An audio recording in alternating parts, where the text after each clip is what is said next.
Hey guys, recording this here on what is it, Friday the 19th. Maybe you're seeing this on Monday at the latest, but want to let you know we are almost sold out for Founder 500 in Austin, Texas here in about a week. It's going to be an amazing event, 500 B2B SaaS founders.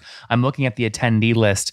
There's almost 60 founders with more than 7 million bucks in ARR. It's an incredible group. There's over 150 with more than a million revenue. It's an incredible group. You don't want to miss it. Grab your hotel, grab your flight, grab a ticket right now. I'll put the link in the bio, in the description here on YouTube. And I think there's only about 3 tickets left. Okay, about 3 tickets left. I'd love to see you guys there. Don't be bashful. Grab your ticket now. Hey folks, my guest today is Jason Lemkin. Many of you already know it. You've been to his events. What we're going to try and dive into today is twofold. One, many of you guys at your SaaS companies are trying to build moats around your technology, right? Your actual SaaS business, and community is a big play there. This guy's, I would say, top in the world at this. And the second is maybe you want a user conference. Like, what do the economics on an event actually look like? That's a whole nother animal we're just chatting about before this. But without further ado, number one SaaS community on the planet, the OG, Jason Lemkin. Thanks, Nathan. But I'm always inspired by your work in your community and Founderpath as well. So it's good. Always good to be with you. I appreciate that. We were just joking before this. We have a very small event coming up, and I'm going, man, there's so many fires, and you're going, yeah. Well, at least you can do yours in a hotel. I've got to build, I don't know if you're able to share the number. We've got to build X millions dollars worth of tents outside to even make. I'll share all the numbers. This is the show where you have to share the numbers, isn't it? How much are you spending on tents? How much are you spending on tents? SaaStr annual tent budget. What's the SaaStr annual tent budget? The total turn on the lights budget will be just north of 10 million to turn on the lights.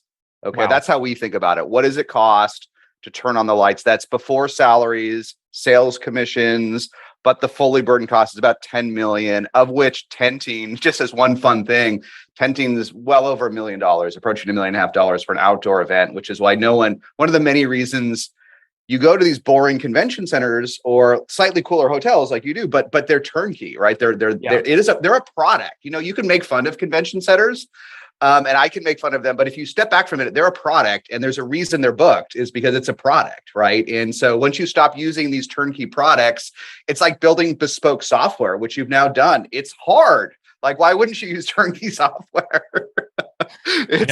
You would build versus buy. You always want to buy. You never want to build, right? Unless you're forced to. Well, and what did you tell me before this? You said I guess I'll just ask the question. If you knew what goes into putting on an event like SaaStr Annual coming here September 13th, 14th, 15th, right? Yeah. Would you do it again? No. And look, it is a work of passion at this point. We know what we're doing. We're passionate about it. These are the things you want to do in life once you've been doing things for a while, is find things that even if they're quirky, that you're passionate about, right? Because it keeps you going. But no one told me, there's no book. At this scale, the overall enterprise is like 25 million. You start to reach this weird area where there's not a lot of comps and people to talk about. And so after the second year, the first year was 800 people during the day, 1-day event, 1,400 organized in 90 days. You get that because you're doing that now. It was great. And what year was that again? That was way back in 2015. I just put up a tweet like, come to SaaStr Annual. There was no other annual, but we had Aaron Levy and Stuart Butterfield and David Sachs really early on, and it was people's jaw dropped, right? And so it was tiring. I was the only moderator. You get that because you do this yourself. I was burnt out, but it was one day. We broke even. So the next year, 2,800. Wait, Jason, what'd you spend first year all in? We spent about $200,000 to produce a 1-day low-end event in the Regency Ballroom on SF. We spent about $200,000. Wow. And what was the breakdown in terms of revenue between ticket sales and sponsors? The beauty was the first 2 years, I outsourced it. Here was another life learning. I outsourced it to our good friend, Max Altschuler, who runs Sales Hacker and just stepped down as VP of Marketing and Outreach. And he had run a sales event. And I said, Max, you can keep all the money. Like, I don't want the money.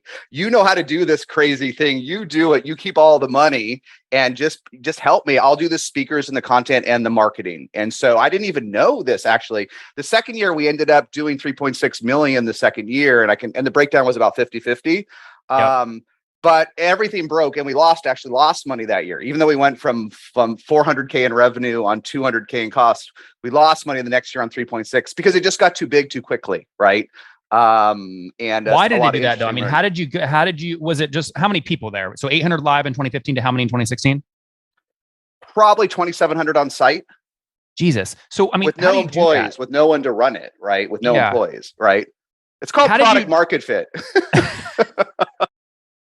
Oh, what's going on there, YouTube? Good to see you guys. Now imagine this. You love watching these interviews with SaaS founders, but imagine if we took all of the valuation data out from over 2,807 interviews I've done manually. Saves you a lot of time. Well, we've done this. We've built it into the beautiful interface inside of Founderpath. Check this out. I'll show you how you can access this in a second, but you log in, you connect your Stripe account, you see your valuation real time, you can see what it changed over the past 88 days, and even set goals for valuation this year. Now, the secret to valuation is there's many different ways to value a SaaS business.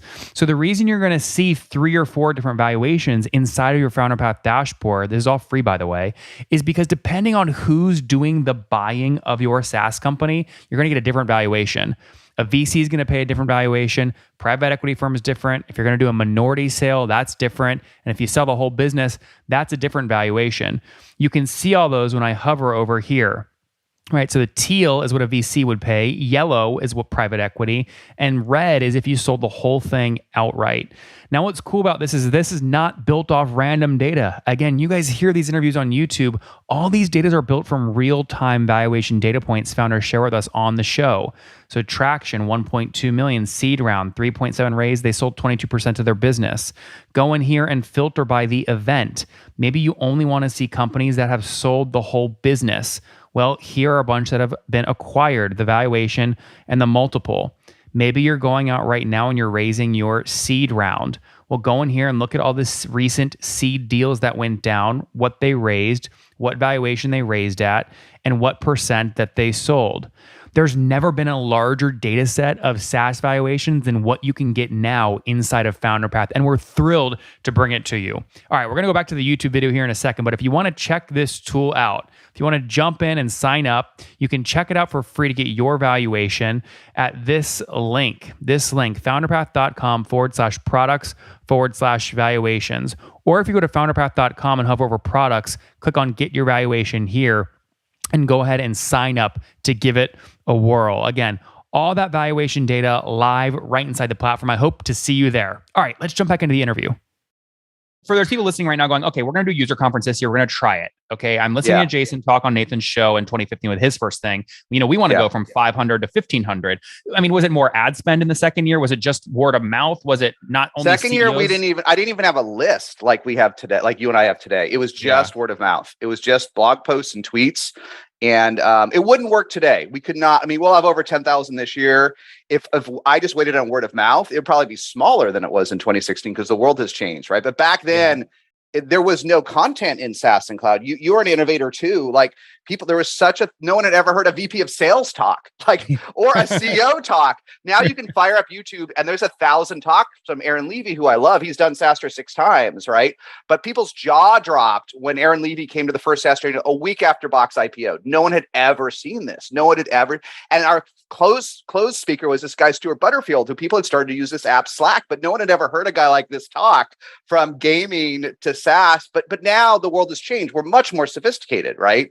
And so the world is, but back then it was the world. It's interesting sometimes when the world is smaller, you can actually get more, and it relates to community. Your second point, you can get more mind share because the world's smaller, right? And as the world gets bigger, actually community is more challenging when the world gets bigger, right? Because people already have things, they already have places to go, places to hang out. And why would I join your community, right? But if you start something early, like Pulse did with Gainsight and customer success, or SaaStr did just for SaaS founders, there wasn't another one. So the bar actually was shockingly low in many ways, right? Because there wasn't one. And so that's one way to build, not to jump around, but that's one way to build a community, is focus on white space, right? Or do what you did, which is add extreme value in a space that already has some community, right? But you added so much value in the early days, getting real metrics and data on these companies, right? That no one was doing, that I think I'm flipping it around a little bit. I think that's the secret to some of your success, right? Is you found this niche that, there was some goofy stuff. There was great stuff at SaaStr telling you how to scale, and there was some goofy vendor stuff. But I want numbers. Like I want to know how Greenhouse is doing, or I remember, because that was one of my first investments. I remember Daniel talking about, or how whoever's doing, or Pendo's doing. And this data was it was your jaw would drop the early stuff you did, right? Some of Yeah. it was a little edgy, but it's another way. Those are like two ways to build a community, is what I've learned. But for events, it's like crazy, and we could chat forever. But I'll give you one takeaway tip for events: is no events professionals want to work anymore after this last 2 years. Okay, I'm not going to use the C word because YouTube doesn't allow you to do a lot with the video if I do it. But basically, what happened was, almost no one actually in the events business got fired during this, because if you're Twilio, if you're Salesforce, you need to maintain that DNA, don't you, when you come back, right? Dreamforce is finally coming back this year, but no one worked for 2 years. Yeah. They spun up a Hopin or something on Zoom, but like there were no KPIs, there was no revenue, and I'll tell you, and people will flame me for this, but most folks don't want to go back. They don't want to do the work. So it's much harder to do events than it used to be, because the infrastructure decayed during COVID and the human infrastructure decayed. You cannot, if you go interview 100 folks to be your VP of events, you'll be lucky if 2 can produce a large scale event for you. 2. Wow. So what will your team breakdown look like this year? How many full-time people will it take you to put on SaaStr Annual? Well, what we have done, which is a life learning for me, and is we have only 10 employees doing 25 million of revenue. Okay. Yep. But we have an army of which, agencies. Jason, you're a humble guy, by the way. You got to call this out. This is one of the reasons I want to invite you on, guys. When I look at communities and revenue per employee, we do this at SaaS companies, but look at it at SaaStr. I mean, that's an incredible revenue per employee. Yeah. It took until this year for it to click, because the fixed cost is so high, right? And this is what I've learned: when you have a high fixed cost business, especially this is my first experience being bootstrapped in a sense too. Those are the bootstrap plus the high burn rate are painful. It took us 8 years to get over that hurdle in a way, right? Yeah. And then finally by year 7 years to get over that hurdle, then it finally clicks, right? Because then the margins really kick in. But that's 7 years of, I mean, I've done fine, I've invested well, but that's, for me, that's 7 years of no salary, bootstrapped business until finally it clicks. Yeah, sorry, did I answer the question, or did I answer? Yeah, you did. Well, so break down the 10 full-time employees. Are they year round, or you only hire them for? Well, okay, so we have 10 full-time employees, and then I'll break it down, but let me answer the question. What we've done, for better or worse, mostly for better, is we align on core agencies that we embed in, not random agencies that do some tweets for you, that come to our daily scrums, that are embedded in us. We pay them how they like to get paid, not how we want to get paid. They work the hours they want. And we've honed in on a couple of agencies that are close to embedded in-house, right? And because the agencies over the years, I couldn't find good enough content people. We'll have 250 speakers at SaaStr Annual and 500 smaller brain dates. I couldn't find anyone that would do more than one. Most content people can do like one piece. You how much content do you do a week? Do you do 20 pieces of content? About 30 interviews a week. Yeah. Okay. And you'll realize that's not even doing it. If you hire a content person, like a professional podcaster, they're used to doing one a week. Yeah. If you hire someone to help you, Nathan, for 99% of people will implode within 2 weeks because you're 30x what they're used to. Same problem on my side, right? And so I ended up bringing in an agency that just does this, and they're very, very good at it. Same on event production. All these folks that produce large scale events, they all fired us. One of them quit 2 weeks ago, again on us. And so we found the best individual, and that wanted, but she wanted to run it her own way, right? Not join us as an employee. So we let her build her own team under it, her own business, her own margins, right? Control her destiny. And they're embedded in us. And so this is my reaction to the new world, which is a great agency can be more accountable because they can control their margins. But if they're not part of the team, you have run the risk that they disappear, right? So that's figuring that trade-off out finally has worked for us, but it took a lot of years. And, I don't know if a mediocre agency is worse than a mediocre VP. I'm still struggling with that meta question. Oh, that's interesting. That's a tweet. That's a LinkedIn post. Yeah. It really is. Name the agencies real quick. So core agencies embedded. You have the content, you have event production. What are the other ones? Yeah, well, they're niche. There's a firm called Cred PR, which I would recommend anyway. Mostly they do SaaS companies that want to get their CEOs in events or on podcasts. They may have reached out to you over the years. That's all they do is they don't want to do the other stuff. They don't want to get you on TechCrunch or anything. They want to get folks speaking. And what would happen was all these folks, I'm sure they do with you too, you get these terrible PR pitches, right? Yeah, the worst. Horrible copy and paste bullshit. Yeah. Worst. But the cred ones, and this is always fun, those were the ones that really got it. Hey, I've been to SaaStr. Like I remember the first one. Like I've got this. I've got Oren Hoffman, CEO of wherever Oren was before. I already knew Oren. Here's what Oren did. Here's why I'd be a great speaker. And I'm like, yeah, I would take Oren anyway. Like I've known him since we were CEOs together. But they knew the product. They knew the pitch. They knew that you had to have value for like the shtick with SaaStr is you have to add value, right? So they got it. So then it took me 2 years to convince them to help me. They were too busy. Yeah. Right. Geez. But the great ones stand out. And that's the beauty to email, like an inbound model is the great ones. I'm sure even when folks, I know you get data from Stripe and others, but I bet even at Founderpath, you can tell the really good ones just from the application of the email. They just jump out, right? The founders get it. They get what they want to do with the money. They get why they're doing it. They get their business. And probably 90% of them, like the applications are terrible too, right? Just like to be on the show. Yeah, that's really valuable. So got it. So Cred PR handles like you getting folks on stage. Do you have an agency built in to do paid ads, paid media? No, we're terrible. If you have a recommendation, let me know. No, I don't. That's why I'm asking you. We have relied. I mean, I'm not great at social media, but if you add everything up, we have whatever, 1 million something followers. So we rely on that. I'm not sure it works, interestingly. We could talk about it a little bit, the social media. I'll tell you the learning, which I'd be curious what yours is, because you're much better at this than we are. 90% of our attendance comes from a single CTA email. Okay. So we promote SaaStr everywhere on LinkedIn, we have newsletters where we'll embed an image in before, like it's 28 days. Like if there's 6 things in an email, like people will, I'm convinced it helps because they see it like a billboard, but the direct correlation to ticket sales is 0. All those like multi CDAs, the URLs embedded in a tweet with the direct conversion is 0, and the direct conversion 90% is email. It doesn't mean the other step, it must help, right? Because you see it. But if you're all about like last step conversion and don't have great multi-touch like us, it seems like nothing works but 2 emails a month to the base with 1 CTA. Prices going up. That's the only CTA that works too. Nothing else works. Prices, discounts don't work. Great speakers, nothing works but prices. That just creates this urgency in your mind to buy, right? We get panicked. That's wild. Okay, so how many people on your list today?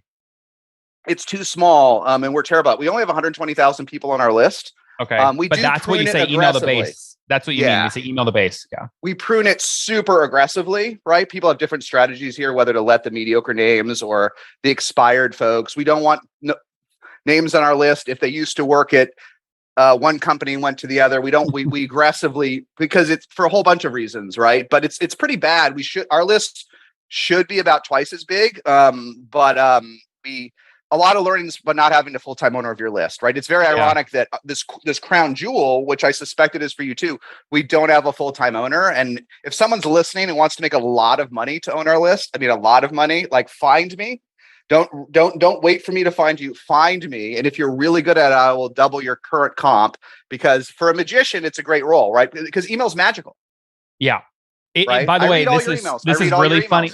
I know this is very funny to hear from you, because I did not expect this to come from you. I thought you were going to say like your LinkedIn post or something. Also, about 95% of our ticket sales are mail merge email I send that is basically a 1-to-1 email to our base. And it's usually a discount or a price increase. It's exactly what you just described. It is. And that's why in all this stuff, whether it's the marketing or events or field, like it really helps to hire someone that knows it. Right. I wrote this post this week about there's certain things in marketing that you can do even if you don't know anything. Right. You can have a steak dinner, like you can get your own customers together. You can write a blog post that's great, like the world's best blog post on how to do non-dilutive equity. If you write one a week that's truly amazing, like no one else has written, people will find it from SEO. But things like email and events, if you don't know what you're doing, like you could have terrible ROI. You could write this terrible email to come to the Founderpath CEO meetup. And if it's truly abysmal, you will have 0 yield. Yeah. And you could have like literally 50 times the performance from someone that knows what they're doing. Right. So don't give up. How do you do it? So is it a mail merge? You send it through HubSpot, mail merge 1-to-1. It looks like it comes from you. I should send it from me. We have historically, I've tried to be very careful about what comes from my name. I've tried, right or wrong, I mean, if we're chatting, I've tried to be a little less commercial than you are. I think your community and brand allows you to be more commercial. I'm very direct. You're very direct. Mine is, what comes first, second, third, fourth, and fifth? Community. Okay. Then maybe comes a sponsor and maybe comes a revenue, but it's put the community first for now 10 years, 8 years of events, 10 years of content, and that going long there will pay off. So I've allowed the team to send 1 or 2 emails a year from me. That's I see. it. So Right? when you I say get all email my the base Nathan twice, emails. What's that? when And you I say email open the them. base twice per month, though, to sell tickets, let's say But they'll come SaaStr from our annual is like team. this month. How many months in advance of the live event do you start sending those price increase emails twice a month to the base? Well, half of all the revenue comes the last 60 days, but we market it 12 months a year. That's crazy. And everyone I've talked to, that has accelerated in the current world versus the prior world. It's accelerated. People are less price sensitive, and they're more time sensitive, and so they don't really care. We're running some final A. We used to run a lot of A/B tests. I wish we ran more. We're running some final A/B tests, but I think like a lot of things in life, like you can't buy the Tesla or the BMW, but people want it now and they have money, but they don't want the stuff in the middle. They either want it really cheap or they want what they want, but they don't want to buy something for a small discount 4 months out anymore. It's just, so we can dig into the numbers later if you want, but half the tickets the last 60 days, but that's 5 million. I mean, sorry, that's I don't know what SaaStr does. I know the whole business is 25, but what is that in ticket sales? 5, 3, 4, 5 million last 60 days? It's probably more like 27. So it's roughly 5 million from tickets, which we could chat about, 2 million from sponsorship of podcasts and newsletters, and 20 million from event sponsors. Okay. Oh, wow. That's very heavy sponsorship. Yeah, a lot of learning. And that's happened when I didn't expect it, but then when I met with the founders of Web Summit and some other stuff at scale, they all saw the same thing in Shop Talk for e-commerce. It all diverges at scale. It takes a while. Like everyone starts off in the beginning, if they're trying to make any money, like half the money from tickets, and if they're lucky, half the money from sponsors, and they sort of have to torture the sponsors. And a lot of the sponsors don't want to come, or they have their AEs or SDRs reach out to them and they get angry, but they try to do this 50-50 model, right? And that works for a while. And then if you break out, as your community grows, right, then it gets much bigger, right? And so it flips around. And if you're a field marketer, you want to be there's a couple strategies in field marketing. There's be everywhere or be at the biggest, right? So you either pick the 1 or 2 things in your industry and you suck it up and blow your whole budget on 1 or 2 things, or you actually spend the least possible and you're everywhere, right? And different CMOs have different strategies. But if you become number 1 in one of these things, eventually a certain type of sponsor just wants to be there, right? Because it's their strategy. It's not you, it's their strategy, right? And that's what the Web Summit and Shop Talk and e-commerce is a crazy story. Or SaaStr, someone accidentally have kind of learned. But the problem is there's like not 100 of these folks to learn from. There's no great community for community. Super rare. Yeah, it's super rare. Hey, last set of question here as we wrap. I mean, well, actually, first preface, if you weren't doing SaaStr today, what would Jason Lemkin be doing? Well, I don't know. I probably would be investing better. I think about this a lot. I've made some pretty good investments. I'm about 10x lifetime. First investment, Pipedrive, first venture investment, acquired for 1.5 billion. Second, Algolia, they're worth almost 3 billion. Front, Talkdesk, 10 billion. I had a pretty good run, and I have some pretty good ones now. It seemed very easy for a while to do everything when the world was smaller. If you're curious, I think sometimes in a different world, if I didn't care about this community so much, right? Should I have just built $1 billion venture capital firm for SaaS folks? It would have been actually very easy to do knowing what I knew now, right? Well, how old are you, Jason? Not young enough. Come on, you're like late 40s, mid 40s. Yeah. You have plenty of time. No, it's not. It's just if you're VCs is about empire building, right? So you build like things that like, it's just interesting to watch folks that built empires that I respect a lot. Like Gary Tannen initialized. We started at the same time. David Sachs and Kraft, and it's overly rich. But like you kind of have to do that, grow, or like or you don't in venture, and it's not necessarily better, right? Yep. But that you asked the question. I think in a parallel universe, I would have built an initialized or Kraft instead of doing 3 to 4 investments a year, and at the same time as trying to maintain this community that was costing $10 million a year to run, right? Yeah. So I don't know if it's wrong, but you asked the question, right? No, that makes good sense. You know what the thing is, investing alone with nothing else as a founder. I mean, you're a founder. It's not enough for me. You'd be bored. Yeah, you're it's not building. Bored. It's not bored. And VC is a game. It's a hunt. It's sales, dude. It's a hunt because there's only so many Slacks and talk desks out there. It's not bored. If you're not hunting in VC, you're not performing. Yeah. Okay. Wild. The playbook that the very best run in VC is so different than the rest of the pack. And that's why the Sequoias and others have insane returns, because they're not even playing the same game. And it is a game and you got to lean into it. Right. And if you're good, I mean, think about it for a minute. Let's say let's say you have a 10 billion, just a $10 billion exit, you own 20% of that. That's $2 billion to the fund, right? That's the game you want to play. Not screwing around on little angel checks and getting neat little things on your Twitter handle. No, you want to own a lot of a decacorn. And if you're not showing up to the game, man. I love that. Well, the flip side of this, there are a bunch of unicorns and they understand the power of community and they sell to SaaS companies. Yes. And so you probably know my line of questioning here, but let's go down it anyway, right? What would you value SaaStr at today? As a business? As a business. I don't know. I mean, if ShopTalk was sold for 150, what would SaaStr be worth? What was ShopTalk doing in revenue? What was the multiple? 25. Pretty crappy multiple, but no community around it. What's the community worth? 0 on top of the revenue? It's got to be worth more than 0. Sounds like you could make an argument then using ShopTalk as a comp of something north of 100, 120, 130 million. Well, the question it would be if it's like, okay, so you have two parallel businesses, similar size, similar revenue. One is just a trade show, but one of the best there's ever been, right, for e-commerce. The other is a community of 100,000 something folks with dramatic engagement. So not that there's any desire to sell SaaStr, but does that community have 0 value on top of the revenue? Like it must have, if we're talking about community, it must have some value, right? Yep. So what's that incremental value on top of the 150? Like, I don't know. Yep. You could guess. Is it 0? Yeah. Is it another 150? Is it $10? I mean, I have no clue. I have no clue. We're in this new world. You're about what is community, what's the value of community, right? Both from in your classic way of what's it worth to buy or what's it worth to a vendor. And I think marketers are learning, like community is the hottest thing for CMOs, right? But I think unlike you and me, they're a lot of them don't really know what it means. Yeah.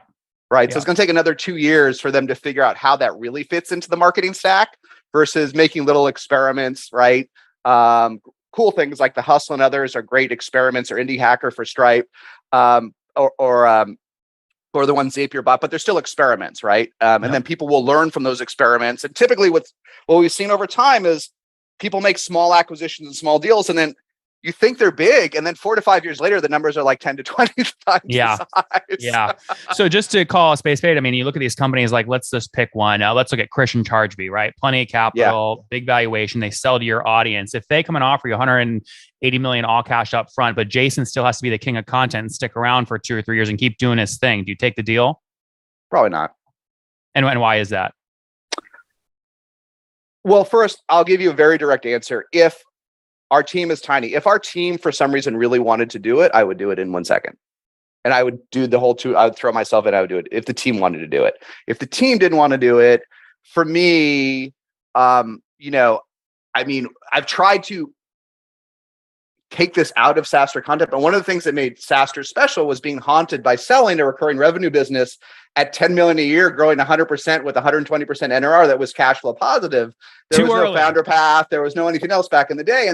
And I keep relearning the lessons from that journey. And I do think about, okay, well, what else would I be doing in life? Right. And it's hard to find, this is the struggle for founders. Some founders are great going fishing in Cabo and doing whatever, but others, I would say more than half are miserable after selling their company. Yep. More than half, right? You sell your company for $1 million, which is a lot of money. Don't get me wrong. You're not done in life, right? So you got the fire, but there's some point where you've sold your part of yourself, and it's an existential moment that maybe you haven't had to deal with yet, right? But that's why the number is crazy, right? I don't know, but that's why I think it boils down to the team, and sometimes teams get tired, and I think this is a classic SaaS roast. You have to make sure you energize your team and you refresh the team and you get them more resources, or the team gets burnt out, right? Yep. And that's kind of what happened back in the day for me at Adobe Sign, at EchoSign, is I didn't get it because I had such a good team. I mean, they've gone on to be the CROs of Brex and Gong and so many other leaders and 6ends. But I needed to help get them just a little more help in DNA. And people do get tired, right? So that's your enemy as a founder, is getting tired, right? Because no one can stop Founderpath success if you don't get tired. I mean, you have a lot of energy, but no one can stop you, right? Yeah, I feel the same way. Just to be clear, though, the 10 full-time employees you have on the team today, they're staffed full-time year-round, Europa, annual, all your events. Okay. Yeah. And those don't include the sales, half in sales and half in marketing ops to divide up. We have 5 sales folks. Okay. The average salesperson's goal is to do 4 to 5 million in bookings. We have one sales rep that's done 27 million already. A lot of learnings from that. Lifetime? Yeah, 2.5, 3 years, 27 million. Who is that? Not telling you that one, but you can Google it and figure it out. They'll get picked off. They'll get picked off because this isn't like a SaaS company. They don't own equity, right? They do. Oh, you do. You give equity to all your employees. Yeah. You know what? Here's the thing, though, Nathan. What I learned is anything's easy when you're small. You can always be generous when you're small. We have so many perks. We have like gym perk, travel perk. I can't even keep track of how many perks we have. I think it's $1,000 a month of perks beyond everything else. It doesn't matter with 10 people, does it? Yeah. No, you're right. Easy. Yeah. So these things get harder to solve when you scale. When you have 1,000 employees and you're giving them 1,000 a month in perks, and your CFO's like, "This $12 million a year, Nathan." Yeah. Cut this, Jim. Cut the Equinox budget out. All right. Cut everything. 5 sales reps, 5 in marketing. That's then on top of that, you have the embedded contractors that do specialized things like cred PR. I see. And we have this great firm, Montgomery Entertainment, that produces events for us that they're great. And there's a few others like that, but those are the 2 big ones. But how long did it take you to find Montgomery? That's a hard thing to find an agency for. It took 4 years. Yeah. And how many did you go through?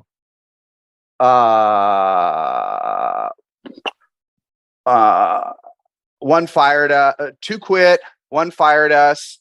One said they'd work with us, but then did due diligence on how much work it was and backed out. Yeah. And then another one quit a couple weeks ago. So, and what is that? When you say event production, what does Montgomery do? Well, we've got 7 stages, 250 speakers, hundreds and hundreds of they've got to set it up. It takes a week and a half to set it up. They got to manage there's different folks that do other things. They've got to manage all the AV recordings, food. They got to feed 10,000 people. We have Duke Dumont doing a party. We've got to deal with their agent at Creative Artists or whoever it is. We have like other DJs. We have 3 art cars coming from Burning Man, and then they don't want to come anymore because we're too close to Burning Man. And like there's hundreds and hundreds of vendors to deal with. And when we've hired mediocre people, you know what I'll give you one last lesson on this. If you're doing stuff at scale, this is my first life experience with this. The mediocre people in events, you can't, on a software release, you can slip the date, right? We're supposed to have this feature in Founderpath. It's supposed to come out next week. Nathan really wants it, but if it's not ready, you can slip it a week, can't you? Or even a month, right? Events, you can't slip the date. You can't slip the date. So what happens is, the mediocre people, it's not just they don't get it done. It's bad enough they lie. They all lie, Nathan. They lie. They say they can. They lie. The worst lie was when we're going to come back the second time to the Sound of A Convention Center. Our head of events said it was booked, and she never did it. So we lost the dates. So that was supposed to be February 2020, which we would have pulled off. But because it was March, we lost $10 million because of the issues in March of 2020. That was a $10 million mistake from a lie. There's been I can lead you an endless list of lies. The mediocre lie because they get caught in this trap. That how do you get out of it, right? I didn't do it's too late. I forgot. Like we had another person that lied about hiring the entire AV firm to do all the stages. We had no AV firm 3 weeks before an event in 2018 at the Hilton. We had no AV firm. They just lied. You now use the same AV firm no matter where you are in the world, just to keep consistency. Yeah, I believe we would never. We went back and found the best one. The related lesson, here's the other challenge as a leader. Wait, Jason, can you keep the same AV team across Europa and annual? Yeah, just pay more. It's worth it. Just buy their tickets. Who cares? Interesting. So who do you use for AV?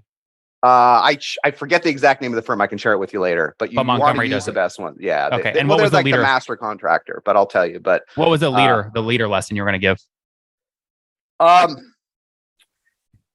The question, the mistake I made was, can you be if you like to be a macro manager and hands off? I certainly do. I like to hire great people, and I've made some big mistakes at SaaStr I never did before and get out of their way.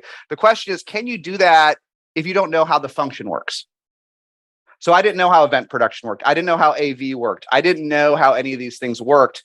And when you hire someone to do a role, but you don't know how it works yourself, it's like hiring a CTO if you've never coded. Like, it's super risky.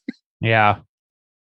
And so one of the reasons we made a lot of mistakes is I just didn't want to get bogged down in I didn't want to get bogged down in the details. I didn't want to learn how to order food and beverage. I didn't want to like pick color palettes or look at booth size. I mean, this isn't where I wanted to be at this point in my life, right? So I didn't do it, and we suffered. And then finally I realized I got to do it. Like, I got to, not everything, but I got to learn how every cell works in the spreadsheet, everything. And once I did that, then I could step back on so many things, right? Because then I knew. Then I could issue spot. Then I could say, hey, today, here's the issue this week we got to fix, guys. And I'm a little annoying, but I'm almost always right now, right? Because I know. But the question is, how deep do you need to know a function as a leader if you have no experience there and it's mission critical? And it's kind of it's a trade-off as founders, but I think it's like everyone's got to do support at least once, right? Everyone's got to build a wireframe, even if you can't code. Everyone's got to do sales once. Right? If you don't do it, you just don't know enough, right? And you talk out of your rear and you can't issue spot. So it's the first time I've managed something at a high level and not gone deep intentionally and got burned hard for it, right? Because I just didn't know, right? I could see the train wreck coming, but I couldn't spot it early enough to intervene properly. Now you can. You study the hell out of it. I forgot. There was one last thing I wanted to ask you. You're a builder by nature and you're aggressive about building. You have profits now to work with. If SaaStr is ever going to acquire another company doing anything, where would you have you thought about that? And if so, what would you do? Another SaaS conference, something else? What would you do? I do think about it a lot. Going back to Ed, maybe on this community thing, like, my goal is to each year add two material things of value to a community. It's one way to think about communities, right? You can too. I want to add a major thing and a minor thing each year, right? And we did that like clockwork through 2020, and then we just had to survive. Now we're getting back to it.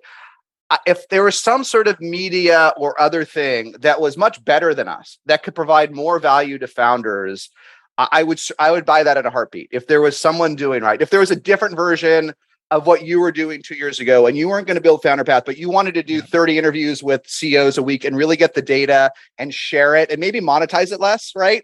Then I would say 2 or 3, hey, Nathan, this is one thing, like, I'll pay you now that we have this, because it would add value to the community, right? That's the way I think. And the challenge that a lot of us creators have, like, I'm a builder, but we're also both creators, right? Yep. Is creators are so powerful today with YouTube and social media and everything, but you can't scale infinitely. Yep.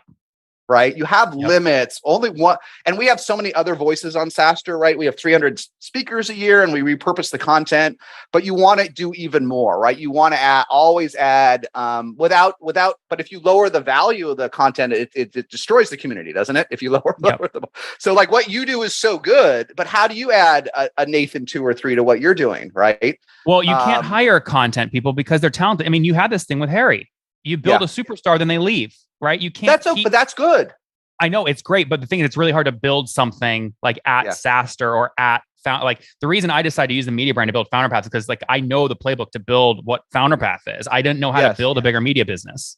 Yes, but you'll eventually, like, if your goal is to get Founderpath, your next goal for Founderpath is $1 billion in funding, which I think you said, right? Something like that, right? I think you can do that just with the platform you have today, right? It's big enough; it will scale. But if you want. But at some point, there's only 365 days of Nathan. There's only 30. You can only do 30 interviews a week. So for all these things, you see things like Morning Brew and others that end up with 8 newsletters, 10 newsletters, and a lot of media companies become these amalgamations because individual properties struggle to get to 100 million, right? Like this thing, and it's the same thing with creators. It's like, what do you want to get out of that? And but it's like Harry's great. I love Harry, and he's a great partner to SaaStr. But he became his own platform and thing. And even he is reaching limits. There's only so many podcasts he could do. Now he's doing more video and more things, but we could only have 7 days of Harry too, right? So Harry needs another Harry. Yeah. That's why I think too, like, right? You can only have 7 days of Jason, right? So like if the M&A strategy for SaaStr wasn't how do we go find and buy another Jason, because you're never going to find another Jason, but it's more about how do we go buy something that enables Jason to take 20 minutes of his time, one interview keynote on stage, and cut it up 7 more different ways. Would you go buy that process, or a business running that sort of process? I think it's a smart thing. I think that Yes. And that's what, dating ourselves or dating myself, that's what, it's so long ago, but that's what they tried to do with TechCrunch, right? Is to keep it, back in the day, only some folks listening to this will know, but when they bought TechCrunch, they wanted a bit of Michael Arrington, right? AOL, but AOL is a big company. It didn't really work, but keep doing the Disrupt when Disrupt was a big deal. Keep doing these guest posts. TechCrunch used to be Michael Arrington. Now most people don't even know who Michael Arrington is, but he was a superpower in Silicon Valley when it was small, right? I mean, I got him to profile Adobe Sign, EchoSign the day we launched, and that still probably got us 20% of our customers our first year. It was a big deal, right? So, but that's the right thing to ask. I do think our core business, just because cloud is big, right? You're benefiting from that, huge, right? So I think our core business can do 100 from 25 because it's just SaaStr math, right? If we do 40 next year, and that seems really hard, but then you figure out how to do 40, like you could do 70, right? And then 70 to 100 is like execution, right? Yep. So, but in theory, what to combine that with, and as crazy as it sounds, how does that 100 has to be $1 billion, right? And this is another existential challenge. Like if you can, once you could see 100, but what if you can't see $1 billion? Do you ignore it? Yeah. I never thought e-signatures could be $1 billion business, nor did DocuSign in the day when I met with the first 4 CEOs. All of us believed it would be huge, but none of us thought it'd be $1 billion. Now it's $5 billion industry. Yep. No, it's wild. It's wild. Guys, hey, we went way over here, but that's because I enjoy Jason so much and I learned a ton from him and I was just naturally curious on a bunch of stuff. But Jason, you got a big event coming up, guys, September 13th and 15th, right? Jason, yes. I got the dates right? Yes. It's just after the Founderpath event, right? It's just, what's your event? Yes. But keep going. Yes. We're super curious though. I mean, like I told you sort of via email, I mean, it's really hard. I don't think we'll ever be able to get the Founderpath event large because we reject speakers if they don't share their revenue and profit data. On stage. You have an incentive to create the largest curated event for your audience that you can. That's your, and that's what a lot of vendors want to do too, right? You're trading off, but which one do you want to do, right? You want this piece, and so the markets will scale and you'll be able to get 1,000 people to do that, but there'll be limits to that curation, right? And it's sometimes that's a feature, not a bug, depending on the goals, right? Yeah. And what's do we just increase ticket prices? I think a lot about, okay, what are other ways to make events besides sponsors and tickets? Well, sell debt, right? Founderpath, right? There's other things ways to sort of, monetize. So guys, check it out. SaaStrAnnual2022.com. Jason, before we officially wrap, anything else you want to add? No, thanks for having me. I hope, everyone, come to the Founderpath event, but come join us. It's fun. We have 10,000 people. It's all outdoors. And, the core part, not to ramble, that we're really focused now on is mentorship and connections. So we plan to have 4,000 mentorship sessions and connections there. That's our goal. The speakers are just Chrome. Come and if you don't love it, let me know. I'll figure out how to make it up to you. But hope to see everybody in the Bay Area, September 13th to the 15th. Thanks, Nathan. SaaStrAnnual2022.com. Jason Lumpkin, thanks for taking us to the top. Talk to you in a bit. One more thing before you go. We have a brand new show every Thursday at 1 p.m. Central. It's called Shark Tank for SaaS. We call it Deal or Bust. One founder comes on, 3 hungry buyers, they try and do a deal live, and the founder shares back-end dashboards, their expenses, their revenue, ARPU, CAC, LTV, you name it, they share it. And the buyers try and make a deal live. It is fun to watch every Thursday, 1 p.m. Central. Additionally, remember, these recorded founder interviews go live. We release them here on YouTube every day at 2 p.m. Central. To make sure you don't miss any of that, make sure you click the subscribe button below here on YouTube, the big red button, and then click the little bell notification to make sure you get notifications when we do go live. I wouldn't want you to miss breaking news in the SaaS world, whether it's an acquisition, a big fundraise, a big sale, a big profitability statement, or something else. I don't want you to miss it. Additionally, if you want to take this conversation deeper and further, we have by far the largest private Slack community for B2B SaaS founders. You want to get in there. We've probably talked about your tool if you're running a company or your firm if you're investing. You can go in there and quickly search and see what people are saying. Sign up for that at nathanlatka.com/Slack. In the meantime, I'm hanging out with you here on YouTube. I'll be in the comments for the next 30 minutes. Feel free to let me know what you thought about this episode. And if you enjoyed it, click the thumbs up. We get a lot of haters that are mad at how aggressive I am on these shows, but I do it so that we can all learn. We have to counter those people. We got to push them away. Click the thumbs up below to counter them and know that I appreciate your guys' support. All right, I'll be in the comments. See ya.